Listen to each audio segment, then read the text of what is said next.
Hi, it's story time with Mr. Swick, and I hope you're having a great time wherever you are, but it's about to get better.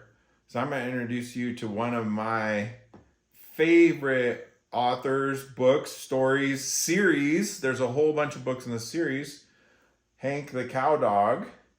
We're going to start with book number one. Book number one.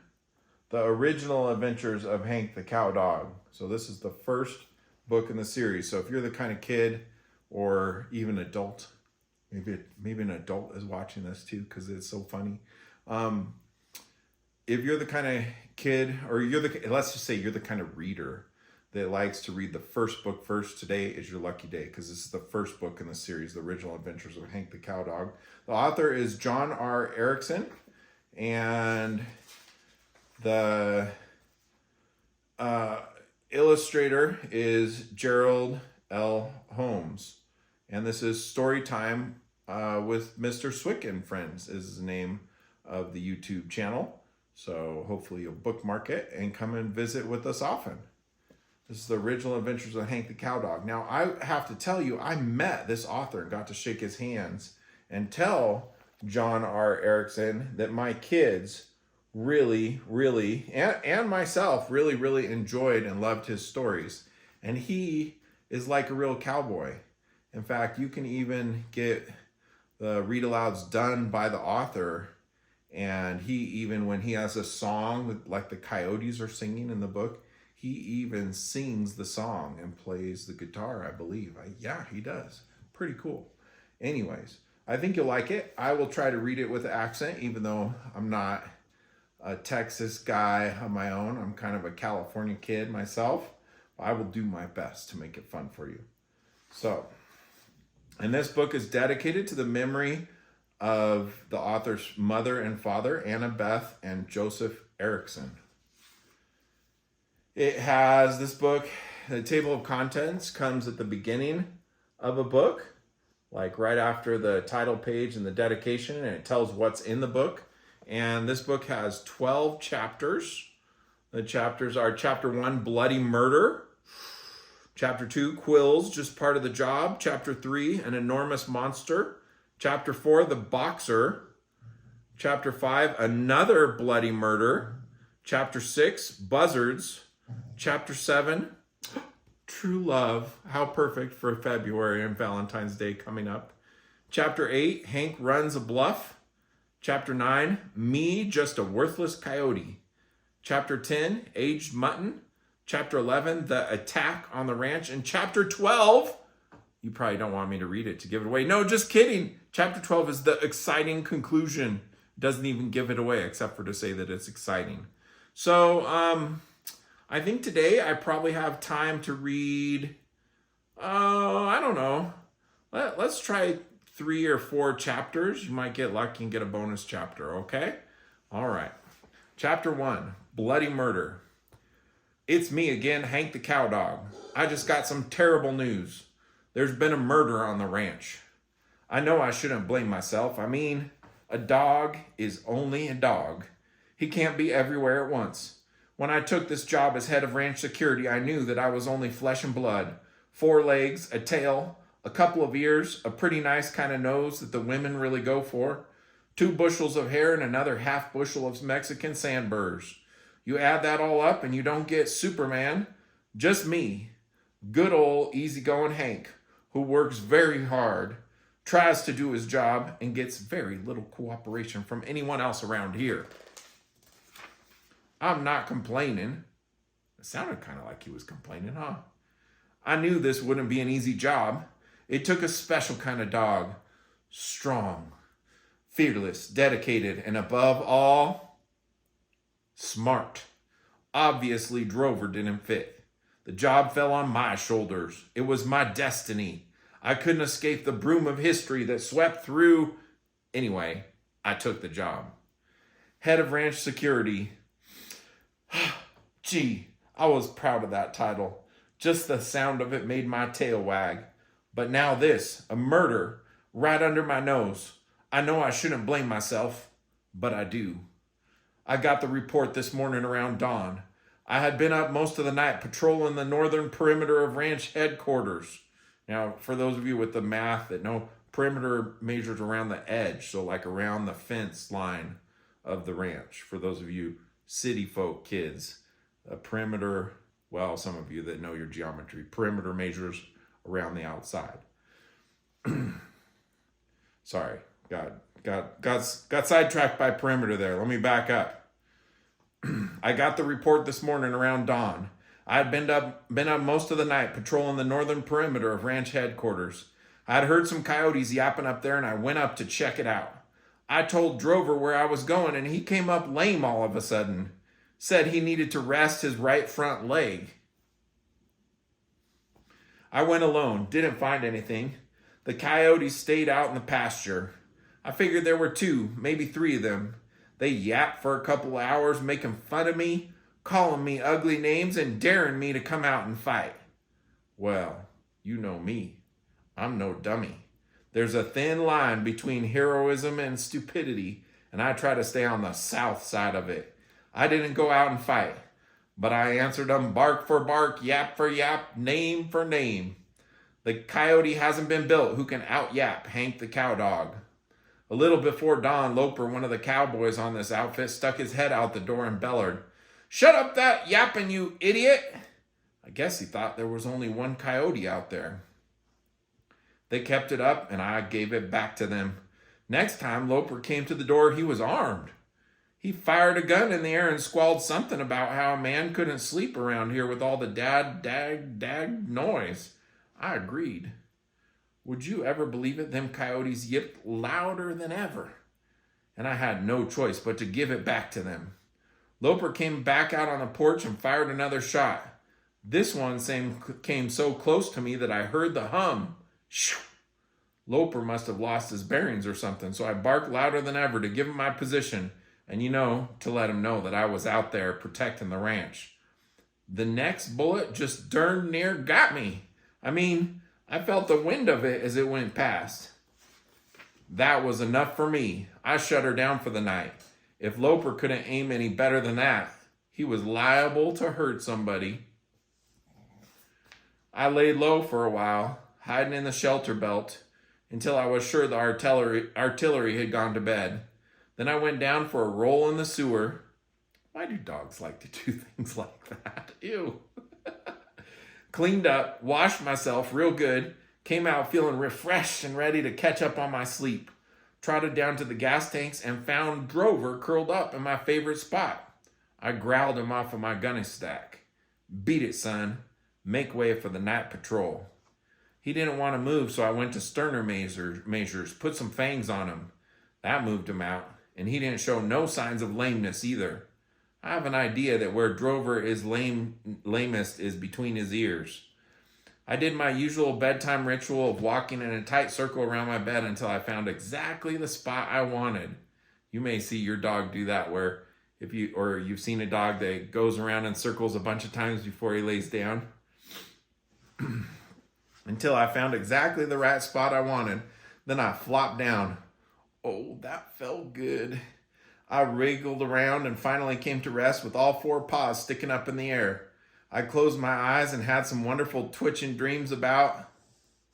don't exactly recall the subject matter exactly, but most likely they were about Beulah, the neighbor's collie. I dream about her a lot. What a woman. Makes my old heart pound just to think about her. Beautiful brown white hair, big eyes, a nose that tapers down to a point. Not quite as nice as mine, as good as mine, but so what? And nice ears that flap when she runs. The only trouble is that she's crazy about a spotted bird dog. Without a doubt the ugliest, dumbest, worthlessest cur I ever met. What could be uglier than a spotted, short-haired dog with a long, skinny tail? And what could be dumber or more worthless than a dog that goes around chasing birds? They call him Plato. I don't know why, except maybe his eyes look like the plates half the time, empty plates. He don't know a cow from a sow. I don't know if you know a sow, but I think that's a female pig. But do you think that makes him humble? No, sir. He thinks that bird chasing stuff is he thinks that bird chasing is hot stuff. What really hurts, though, is that Beulah seems to agree. Don't understand that woman, but I dream about her a lot. Anyway, where was I? Under the gas tanks, catching up on my sleep. All at once, Drover was right there beside me, jumping up and down and giving off that high-pitched squeal of his that kind of bores into your eardrums. You can't ignore him when he does that. Well, I throwed open one eye, kept the other one shut so I could get some halfway sleep. Will you please shut up? Hank, oh, Hanky, it's just terrible. You wouldn't believe. Hurry and wake up. I've seen his tracks down by the creek. Get up before he escapes. I throwed open the other eye, pushed myself up, and went nose to nose with the noisemaker. Quit hopping around. Quit making all that racket. Hold still and state your business. Okay, Hank, I'll try. He tried and was none too successful, but he did get the message across. Oh, Hank, there's been a killing right here on the ranch, and we slept through it. Huh? I was coming awake by then, and the word killing sent a jolt clean to the end of my tail. Who's been killed? They hit the chicken house, Hank. I don't know how they got in, but they did. Busted in there and killed one of those big leghorn hens. Killed her dead, Hank. And oh, the blood. Well, that settled it. I had no choice but to go back on duty. A lot of dogs would have turned over and gone back to sleep, but I take this stuff pretty serious. We trotted up to the chicken house. Drover kept jumping up and down and talking. I found some tracks down by the creek. Oh, sorry, let me start again. That was Drover talking. I found some tracks down by the creek. I'm sure they belong to the killer, Hank. I'm just sure they do. What kind of tracks? Coyote. We reached the chicken house, and sure enough, there was the dead hen lying on the ground, and she was still dead. I walked around the body, sniffing it good and checking the signs. I noticed the position of the body and memorized every detail. The hen was lying on her left side, pointing towards the northeast, with one foot out and the other one curled under her wing. Her mouth was open, and it appeared to me that she had lost some tail feathers. I'm beginning to see the pattern. What? Tell me, Hank. Who done it? Not yet. Where'd you see them tracks? There weren't any tracks around the corpse. The ground was too hard. Drover took off in a run, and I followed him down in the brush along the creek. He stopped and pointed to some fresh tracks in the mud. There they are, Hank, just where I found them. Are you proud of me? I pushed him aside and studied the sign. Looked over it real careful, sniffed it, gave it the full treatment. Then I raised up. Okay, I've got it now. It's all clear. Them's coon tracks, son, not coyote. I can tell from the scent. Coons must have attacked while I was out on patrol. They're sneaky. You've got to watch them every minute. Drover squinted at the tracks. Are you sure? Are you sure those are coon tracks? They sure look like coyote to me. You don't go by the look, son. You go by the smell. This nose of mine don't lie. If it says coon, you better believe there's a coon on the end of them tracks, and I'm fixing to clean house on him. Stay behind me and don't get hurt. I threaded my way through the creek willows, over the sand, through the water. I never lost the scent. In the heat of a chase, all my senses come alive and point like a blazing arrow toward the enemy. In a way, I felt sorry for the coon, even though he'd committed a crime and become my mortal enemy. With me on his trail, the little guy just didn't have a chance. One of the disadvantages of being as big and deadly as I am is that you sometimes find yourself in sympathy with the other guy. But let me try again. Good readers, when they make a mistake, back up, try it again, no big deal. But part of being head of ranch security is learning to hold that kind of emotion. I mean, to hold down this job, you have to be cold and hard. The scent was getting stronger all the time, and it didn't smell exactly like any coon I'd come across before. All at once I saw him. I stopped dead still, and Drover, the little dummy, ran right into me and almost almost had a heart attack. I guess he thought I was some giant coon or something. I was a giant coon or something. It's hard to say what he thinks. The coon was hiding in some bushes about 5 feet in front of me. I could hear him chewing on something, and that smell was real strong now. "What's that?" Drover whispered, sniffing the air. "Coon, what do you think?" I glanced back at him. He was shaking with fear. "You ready for some combat experience?" "Yes," he squeaked. "All right, here's the plan. I'll jump him and try to get him behind the neck. You come in the second wave and take what you can. If you run away like you did last time, I'll sweep the corral with you and give you a whooping you won't forget. All right, let's move out." I crouched down and crept forward, every muscle in my highly conditioned body taut and ready for action. 5 feet, 4 feet, 3 feet, 2. I sprang through the air and hit right in the middle of the biggest, you probably thought it was a coon, right? Like a raccoon? The biggest porcupine I ever saw. Oh man, this is not going to be good. Chapter 2. Look at that, we're already done with the first chapter. Air high five, good job. Bam! Hank the Cowdog's a good book. Chapter 2, Quills, just part of the job. It was kind of a short fight. Coming down, I seen them quills aimed up at me and tried to change course. Too late. I don't move so good in midair. I lit right in the middle of him and bam, he slapped me across the nose with his tail. Sure did hurt too. Brought tears to my eyes. I hollered for Drover to launch the second wave, but he had disappeared.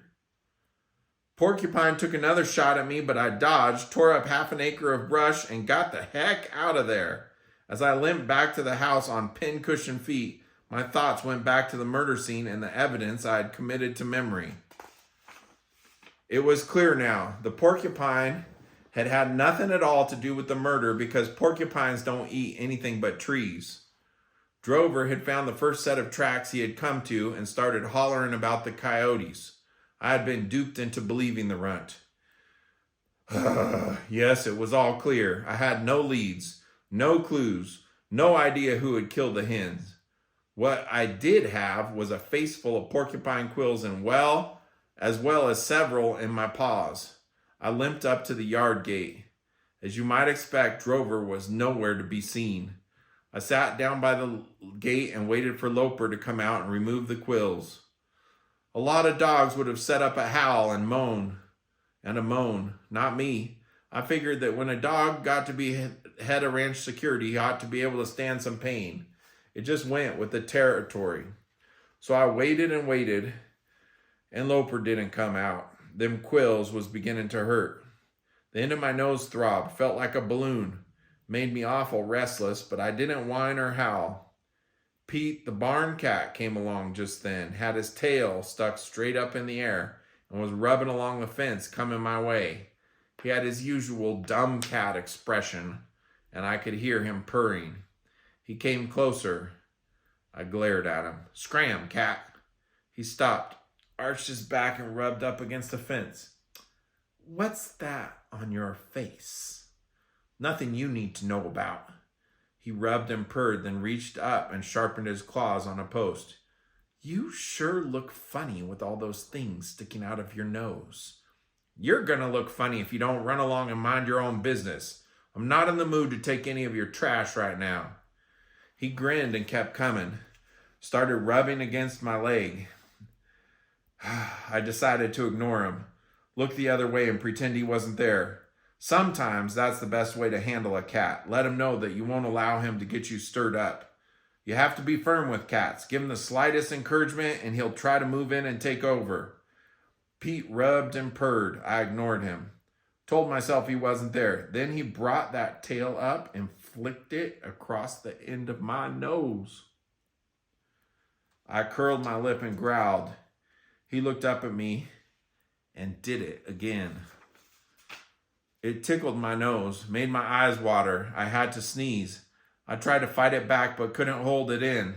I gave a big sneeze. Achoo! And them quills sent fire shooting through my nose, kind of inflamed me, don't you see? And all at once, I lost my temper. I made a snap at him, but he was gone, over the fence and into Sally Mae's yard, which is sort of off limits to us dogs, even though Pete can come and go as he pleases, which ain't fair. With the fence between us, Pete knew he was safe. He throwed a hump into his back and hissed. And what was I supposed to do then? Sing him a lullaby? Talk about the weather? No, sir. I barked. I barked hard and loud, just to let that cat know that he couldn't get me stirred up. The door opened and Loper stepped out of the porch. He was wearing jeans and an undershirt, no hat, and no boots, and he had a cup of coffee in his hand. "Hank, leave the cat alone." I stopped and stared at him. "Leave the cat alone?" Pete grinned and walked off, purring and switching the tip of his tail back and forth. I could have killed him. I whined and wagged my tail and went over to the gate where Loper could see my nose. He looked up at the sky, took a drink of coffee, swatted a mosquito on his arm, and looked at the clouds again. I whined louder and jumped on the gate so that he couldn't miss seeing that old Hank, his loyal friend and protector of the ranch, had been wounded in the line of duty. "Don't jump on the gate," he yawned, and went back into the house. 20 minutes later, he came out again, dressed for the day's work. I had waited patiently. My nose was really pounding by this time, but I didn't complain. When he came out the gate, I jumped up to greet him. Know what he said? "Hank, you stink. Have you been in the sewer again?" And he walked on down to the corral. Didn't see the quills in my nose. At last he saw them. We were down at the corral. He shook his head and muttered, "Hank, when are you going to learn about porcupines? How many times do we have to go through this? Drover never gets quills in his nose." Well, Drover was a little chicken, and Loper just didn't understand. Nobody understood. He got a pair of fencing pliers out of the saddle shed, threw a leg lock on me, and started pulling. Whew, it hurt. Oh, it hurt. Felt like he was pulling off my whole nose, but I took it without a whimper. Well, maybe I whimpered a little bit, and we got her done. There's a illustration there of Loper pulling the porcupine quills out of Hank's nose there. You can see, if you get your own copy of the original Adventures of Hank the Cowdog, you could follow along with me and see the pictures on your own. That would be really fun. Loper rubbed me behind the ears. "There, now try to stay away from porcupines." He stood up and started to dust off his jeans when he noticed the wet spot. His eyes came up and they looked kind of wrathful. "Did you do that?" Well, I was well on my way to the tall timber when he threw the pliers on me. I couldn't help it. I didn't do it on purpose. The quills just got to hurting so bad that I had to let something go. Was it my fault that he had me in a leg lock and got in the way? Make one little mistake around this ranch and they nail you to the wall. I laid low for a while, hid in the post pile and nursed my nose. It was about 10 o'clock when Sally Mae discovered the murdered hen. And look at that. Already we're done with 2 chapters. Chapter 2 done. We're now on to chapter 3. Here's the title page there. Chapter 3. An enormous monster. I debated for a long time about what to do next. You know what debated means? It's like when you kind of go back and forth. Like, should I do this? Should I do that? That's debated. I debated for a long time about what to do next. Should I hide out and play it safe or go on down to the chicken house and get blamed for something that wasn't my fault? Curiosity got the best of me, and I trotted down to see what was going on. Drover was already there when I arrived, wagging his stub tail and trying to win a few points with his loyal dog routine. I walked up to him and said out of the corner of my mouth, "Thanks for all the help this morning. I really appreciate it." I think he missed the note of irony because he said, and I mean with a straight face, he said, "That's okay, Hanky. It wasn't nothing." Dang right it wasn't nothing. Loper was kneeling over the hen, studying the signs. Sally Mae stood nearby, looking mighty unhappy about the dead chicken. Loper pushed his hat to the back of his head and stood up. His eyes went straight to me, and Drover, only when I glanced around, I noticed that Drover had disappeared. Boy, he sure leaves Hank all alone to deal with the problem sometimes, doesn't he? Drover had disappeared. It was just me standing in the spotlight. Hank, if you hadn't been out barking all night, you might have prevented this. Why do you think we keep you around here? I hung my head and tucked my tail. Do you have any idea how much money it costs to keep you dogs around here? Seems like every time I turn around, I'm having to buy another 50-pound sack of dog food. That stuff's expensive. Maybe this ain't the time or place to argue about that point. But just for the record, let me say that co-op dog food is the cheapest you could buy. I don't know what they make it out of. Holes, straw, sawdust, anything the pigs won't eat. And then they throw in a little grease to give it so-called flavor. Tastes like soap about half the time. It gives me an upset stomach. The point is, I wasn't exactly eating the ranch into bankruptcy. Thought I ought to throw that in there to give a more balanced view of things. Loper went on. We can't afford to keep you dogs around here if you're going to let this sort of thing go on. Everybody has to earn his keep on this ranch. I don't want this to happen again. What did he suppose I wanted? Sometimes I just don't understand. Oh well. He picked up the dead chicken by the feet and carried it down to the trash barrel. I gotta admit that I watched this with some interest, since it had occurred to me that there wasn't much any of us could do for the dead chicken. The more I thought about chicken dinner, the more my mouth watered. Couldn't get it off my mind. I like chicken about as well as any food you can name. Has a nice clean taste except for the feathers. Feathers are pretty tasteless if you ask me, and they kind of scrape when they go down. Whew, sure was hungry for chicken, but I decided against it. Wouldn't look too good if I got caught eating the murder victim. After all the trouble I'd gotten into that day, I tried to concentrate on the scene of the crime. I studied it again, went over the ground and sniffed it out. Nothing. No clues, no tracks, no scent. Could have been a coyote, a coon, a skunk, a badger, even a fox. But there was one thing I was sure of. It wouldn't happen again. Not while I was in charge of security. Not as long as I could still stand up and fight for the ranch. I saw Drover peek his head out of the machine shed. Get some sleep, son, I told him. Tonight we throw up a double guard, and we could get ourselves into some combat. We slept till dark. When the moon came up, we went out on patrol, made several laps around headquarters. Everything was quiet. Off in the distance, we heard a few coyotes, but they weren't anywhere close. It must have been after midnight when Drover said his feet hurt. He wanted to rest a while. I left him in front of the chicken house and told him to sound the alarm if he saw anything unusual. I went on down and checked the things at the corral, made the circle around the place, and ended up back at the chicken house about half an hour later. Thought I'd drop in unannounced and check on Drover to make sure he was taking care of business. As I sneaked up, I could see him in the moonlight. His ears were perked. He'd take about 2 steps and pounce on something with his front paws. Then he'd take 2 more steps and pounce again. He wasn't paying a lick of attention to the chicken house. A guy could have driven a truck in there, loaded up all the hens, and been gone before Drover ever got the news. I walked up behind him. What are you doing? He screeched and headed for the machine shed. I called him back. He came out looking all around with big eyes. Is that you, Hank? Uh-huh. What were you doing? Me? Oh, nothing. It was then that I saw the toad frog jump.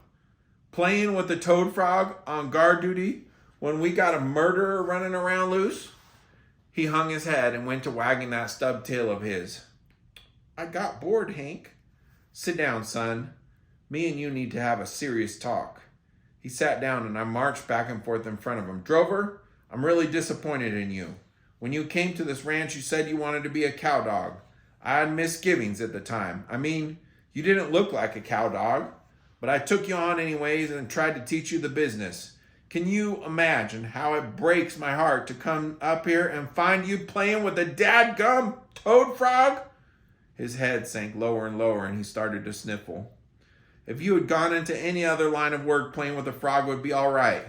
But a cow dog is something special. You might say we're the elite. We have to be stronger, braver, and tougher than any brand of dog in the world. It's a special calling, Drover. It ain't for the common run-of-the-mill mutts. He started crying. Drover, there's only one thing that keeps you from being a good cow dog. What is it, Hank? You're worthless. Oh, no, he squalled. Don't say it. It hurts too much. But it's true. I've tried to be patient. I've tried to teach you. I've tried to be a good example. I know. But it hasn't worked. You're just as worthless today as you were the first time I saw you. You're just a chicken-hearted little mutt is what you are. And I don't think you'll ever make a cow dog. Yes, I will, Hank. I just need more time. Just need some time. Nope, duty's duty. I got no choice but to let you go. He broke down and sobbed. Oh, Hank, I got no place to go. No friends, no family. Nobody wants a chicken-hearted mutt. Just give me 3 more chances. Can't do it, Drover. Sorry. 2 more? Nope. 1 more? I paced back and forth. It was one of the most difficult decisions of my career, and I didn't want to rush into it. All right, 1 more chance.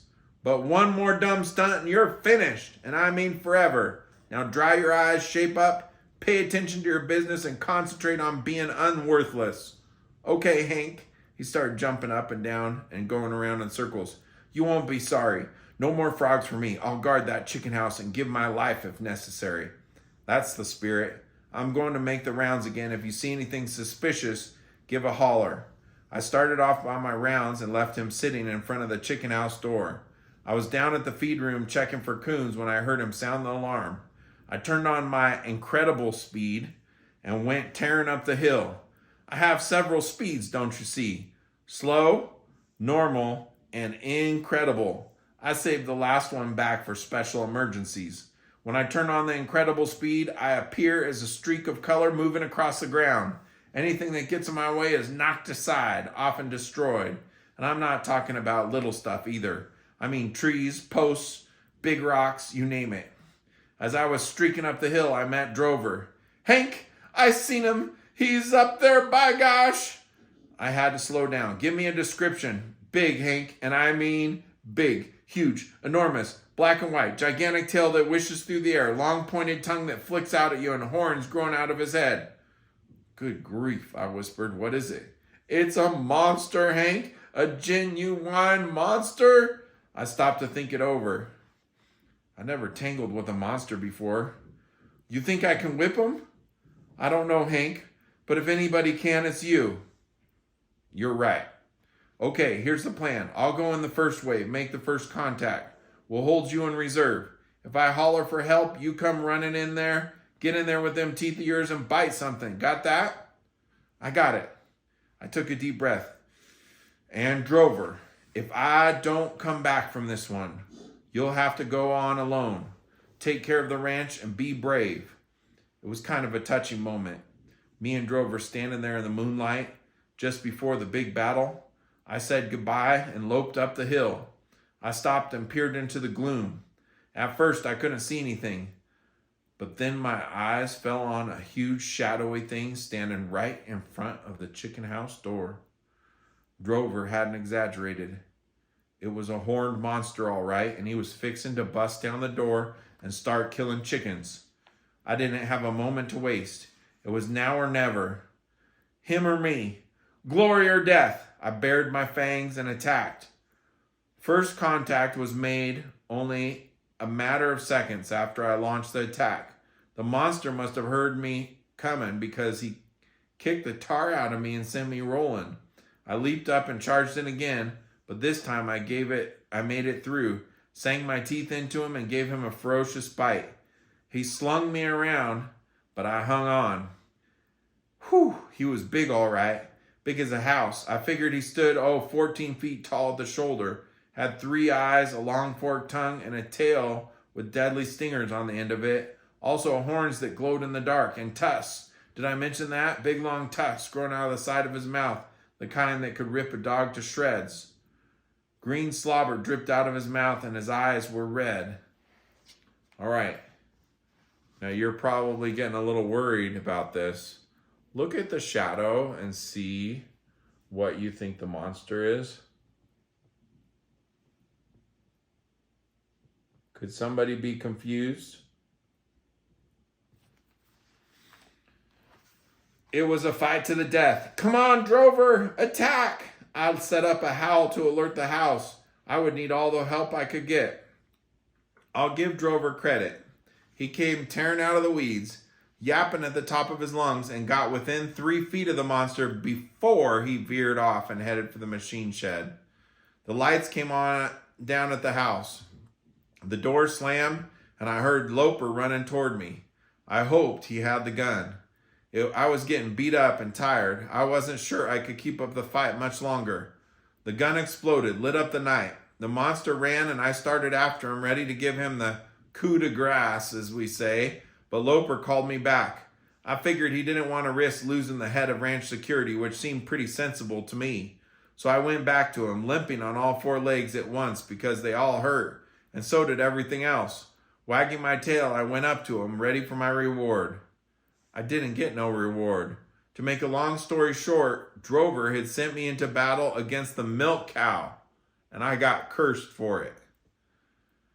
I thought very seriously about terminating Drover. I mean his life, not his job. But I couldn't find him in the machine shed, so I dragged my battered carcass down to the gas tanks and curled up on my gunny sack bed. I could have sworn that was a monster. And look at that, we've already read 3 chapters. The next chapter is chapter 4, The Boxer.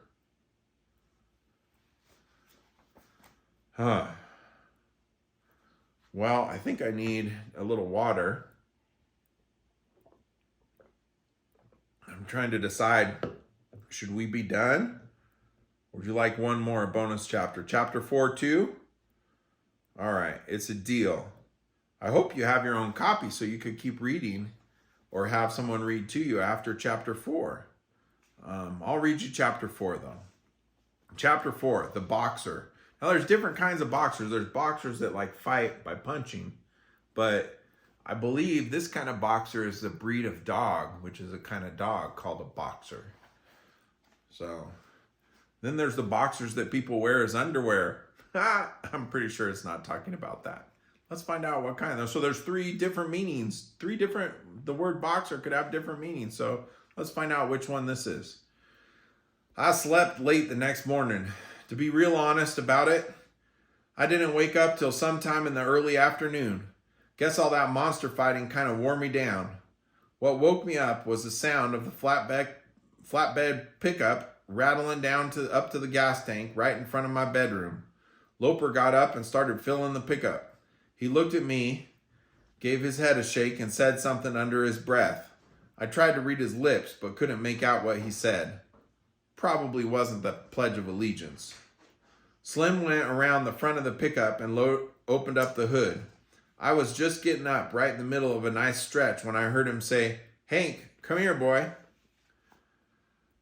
Geez, at last a friendly voice.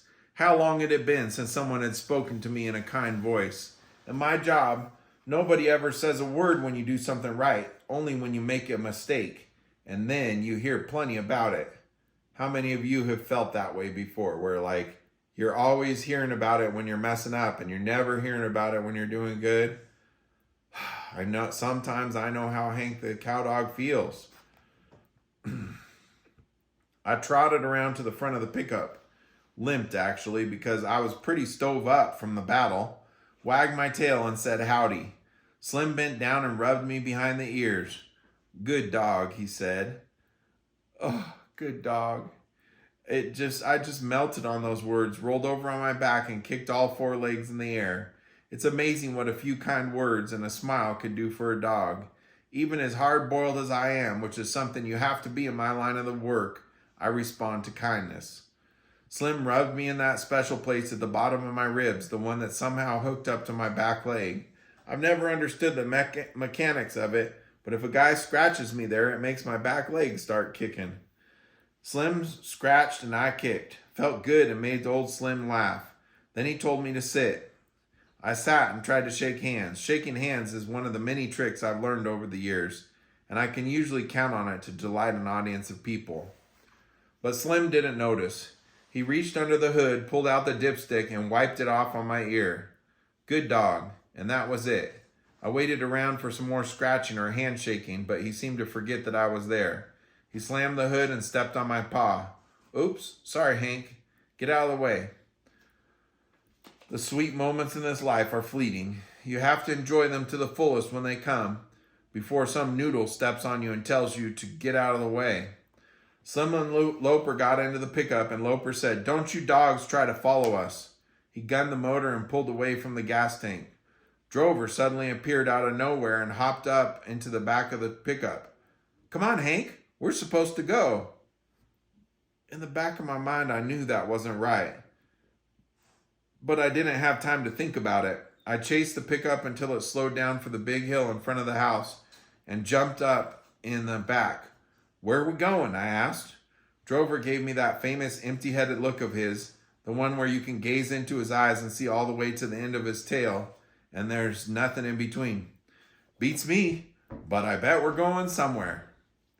Loper drove up to the mailbox and turned left. If he had turned right, it would have meant that we were going to the pasture. A left turn meant only one thing. We were going to town, and that meant only one thing. Loper was going to be mad as thunder when he found out we jumped in the back and hitched a ride. But what the heck? You can't be safe and cautious all the time. If you're too timid in this life, you'll miss out on all the fun and adventure. You'll just stay home and snap at flies. And when you get to be an old dog, you'll look back on your life and think, all these years I've been on this earth, and I've never done anything but snap at flies. And you'll regret that when the opportunity came up, you didn't sneak a ride into town. Drover curled up behind the cab and watched the scenery go by. I sat on my haunches, closed my eyes, and just let the wind flap my ears around. Felt good, restful. There for a little while I forgot all my cares and responsibilities. That lasted until we got to the highway. Loper pulled onto the blacktop and started picking up speed. The wind began to sting and my ears flapped a little harder than I liked them to flap, and the crumbs of alfalfa hay on the pickup bed started to swirl. I laid down beside Drover. "Say, before I forget, I want to thank you for all the help you gave me last night with the monster." He gave me a shy grin. "Oh, that's okay. It was the least I could do." "It sure as heck was. If you had done any leaster, you'd have been fighting for the other side." The shy grin disappeared. "You mad at me about something?" Forget it. I didn't want to talk. Alfalfa leaves were getting into my mouth. I slept all the way to town. Next thing I knew, we had slowed down and were coasting down Main Street. I sat up and took in the sights. A bunch of stores and street lights, several stop signs, a couple of town dogs loafing around, and a big tumbleweed rolling down the middle of the street. Loper drove into a parking place in front of the Waterhole Cafe, besides 2 or 3 other pickups that looked like cowboy rigs. When he got out and saw us back there, he gave us the tongue lashing I had expected. It was no worse than usual, not bad enough to make me regret that we'd hitched a ride into town. He told us to sit, be good, and don't bark. Then him and Slim went into the water hole. For 5 or 10 minutes, we concentrated on being good, which was a real drag. Then I heard Drover go, "Psst." He jerked his head toward that pickup that was parked next to us. In the back end, fast asleep, was a big, ugly boxer dog. It was a boxer dog. A big, ugly boxer dog. We both moved to the side of the pickup bed and stared at him. He must have felt our eyes because after a bit his head came up and he glowered at us with a wicked expression on his face. "What are you staring at?" "Just looking at the sights," I said. "What's your name?" "Puddentane. Ask me again and I'll tell you the same." I guess Drover didn't understand what that meant, so he asked, "What's your name?" "John Brown. Ask me again and I'll knock you down." Drover gave me a puzzled look and I said, "How come they've got you chained up?" He was tied to the headache racks of the pickup with a piece of chain. "So I won't kill any dogs." "You kill dogs? No fooling?" Drover asked. "Just for drill. I prefer bigger stuff." That sort of ended the conversation. Puddingtane went back to sleep, and I got involved with a couple of noisy flies that were bothering my ears. Took a few snaps at them, but didn't get anything. Next thing I knew, Drover said, "What would you do if we peed on your tires?" The boxer's head came up real slow, and he turned them wicked eyes on little Drover. "What did you say?" I said, "What would you do if we peed on your tires?"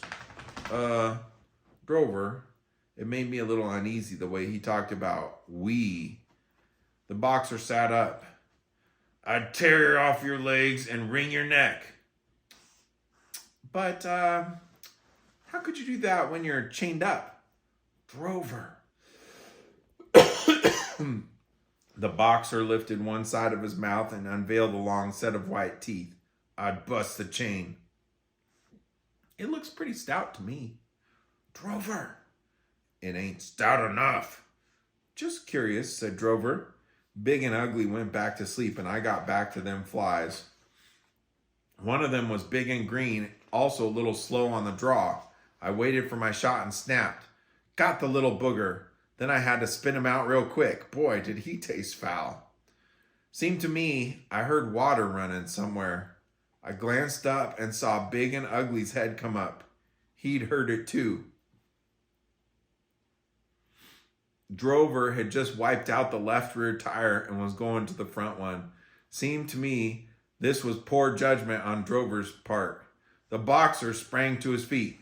"Get away from that tire, runt. No two-bit cowdog is going to mess up my tires." I didn't like his tone of voice.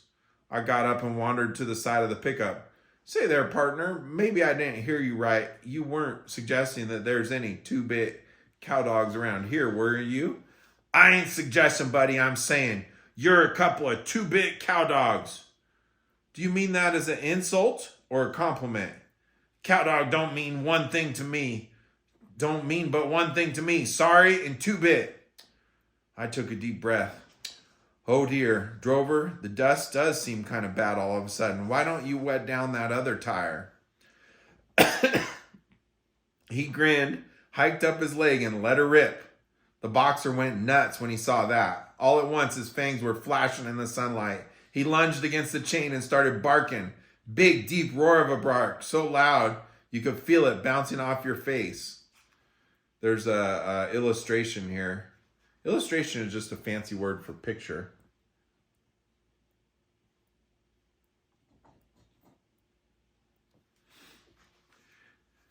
Have you ever wondered why boy dogs do that? I guess it's kind of a territorial thing. And boy, Drover is sure provoking that boxer and upsetting him, isn't he? And that boxer can't do anything about it because he's on a chain. Can't do anything but bark. I waited for him to shut up. "You want to take back what you said about cow dogs?" He lunged against the chain and slashed the air about 6 inches from the end of my nose. "Guess not." I hopped down, skipped around to the right side of the boxer's pickup, and wiped out the front and back tires. Drover and I met at the front, swapped sides, and gave each tire a second coat. Big and Ugly went berserk. He fought against the chain and roared, "Let me at him! Let me kill him! Just let me at him!" Drover and I finished the job and hopped back into the pickup bed. When the cafe door burst open, we were fast asleep. Slim, Loper, and the boxer's master stormed out. "What's going on out here, you dogs?" "It's my dog, Loper. He's making all the racket." "Bruno, shut up! You're disturbing the whole town." I sat up and opened my eyes. Bruno was getting a good scolding from his master. He whined and wagged his stump tail and tried to explain what had happened, but his master didn't understand. This seems to be a very common trait in masters. "Now you lie down and be quiet. I don't want to hear another peep out of you." You know better than that. The men went back inside. I waited a minute and then gave Drover the coast is clear sign. We got up and went over to the edge of the pickup. Bruno was lying flat with his eyes open and a couple of fangs showing beneath his lips. He was trembling with rage. Drover, you ever seen an uglier dog than that one? He giggled. No, never did. Me neither. Can you imagine what his mother must have looked like? A growl came from deep in Bruno's throat. I don't like his pointed ears, said Drover. You know why they're pointed, don't you? When boxers are born, they have such big floppy ears that a surgeon has to cut off 2 yards of hide, and then they whack off the tail, and then they push the pup's face into a shop vise and mash it up till it looks just like Bruno's.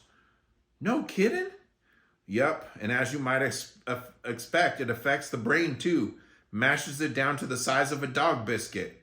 The growl in Bruno's throat was growing louder. That's why boxers are so dumb. Brains been smallered. It's the mark of the breed. They tell me that you can't get papers on a boxer unless he's too dumb to walk across the street. They give him a test, see, and all the ones that flunk become registered boxers. By this time, the growl had become a steady roar. And that's why you never see boxers work cattle, just too frazzle and dumb to hold down a steady job. Bruno's eyes were cloudy, as if they were filling with smoke from a fire burning inside. His teeth were snapping together. Maybe he was crushing imaginary bones. Why would anybody want a dog that was so big and dumb and ugly? Drover asked. I've wondered about that myself, I said, and the only answer I can come up with it is that maybe if a guy had a piece of a log chain that he didn't know what to do with, he'd buy a boxer to hang it on. That did it. Bruno erupted again and lunged at us, his mouth wide open and full of jagged teeth. I got a real good look at his tonsils, which appeared to be a little inflamed. I jerked my head at Drover, and we were both sending up a line of Z's when the cowboys came out again. Bruno! What in the world? Bad dog! Bad dog! Why can't you just lie still and shut up like these other dogs? Bruno whimpered. Well, I guess I better go. Bruno's on a snort. See y'all later. When the pickup drove off, me and Drover sat up and grinned and waved goodbye to our new friend. Bruno was so mad, his eyes were crossed and foam dripped off his chops. That's what makes being a cow dog worthwhile. Teamwork. That's a good chapter. All right. Well, I gave you even a bonus chapter. So I read you chapters 1, 2, 3, and 4. And whoa, we have a cliffhanger here. You're going to have to get your own copy or find it online or go on Amazon or somewhere. Because there's chapter 5, another bloody murder. Dun, dun, dun. And now remember that there are only 12 chapters. So chapter 5 is 5 out of 12 or 5/12. We're almost, 6 would be halfway. We're almost halfway done with the book already. So you can see that a good book can just fly by when you're really into it. And speaking of good books, if you like this book, The Original Adventures of Hank the Cowdog, in the back, along with some other cool things, there's some games. There's a photogenic memory quiz and a rhyme time game. There's a bio of John Erickson and Gerald L. Holmes, the guys who wrote and illustrated the book. But there's also this list, this really cool list of a whole bunch of Hank the Cowdog books, if you look, and there are so many. And the first book is the one I'm reading to you. We read the first 4 chapters of The Original Adventures of Hank the Cowdog. Book 2 is The Further Adventures of Hank the Cowdog. Book 3 is It's a Dog's Life. Book 4 is Murder in the Middle Pasture. And book 5, wow, if you could get to book 5 by Valentine's Day, that would be something, because book 5 is Faded Love, for those of you that want kind of a Valentine's theme one, because it is February while I'm reading this, and that is the month of Valentine's Day. But I wanted to point out to you that there are so many books in the series, so if you like Hank the Cowdog, Just in this list alone, there's all the way, there's over 50 books listed. Look at all the books in the series. So if you like the Adventures of Hank the Cowdog, this is one of those ones where you can try to either collect them all, or maybe you don't have room on your bookshelf, so you don't want to actually collect the book, but you want to maybe start a list of your own that, maybe take notes from the back of the book where it has the list, and just kind of keep a list and collect all the reading so that you could see, okay, I've read number 1, and now I've read number 2, and I've read number 3, and see how far down the list you can go, whether you're listening to it on YouTube or reading it on an audiobook, or just reading it on your own, or even talking someone into reading it to you if it's not quite at your reading level yet. But these are great books for people of all ages. So I hope that you will get your own copy and enjoy the rest of the original Adventures of Hank the Cowdog. This is Mr. Swick signing off from Story Time with Mr. Swick and Friends. And I hope to see you next time. Have a great day. And remember, read lots of books. See ya.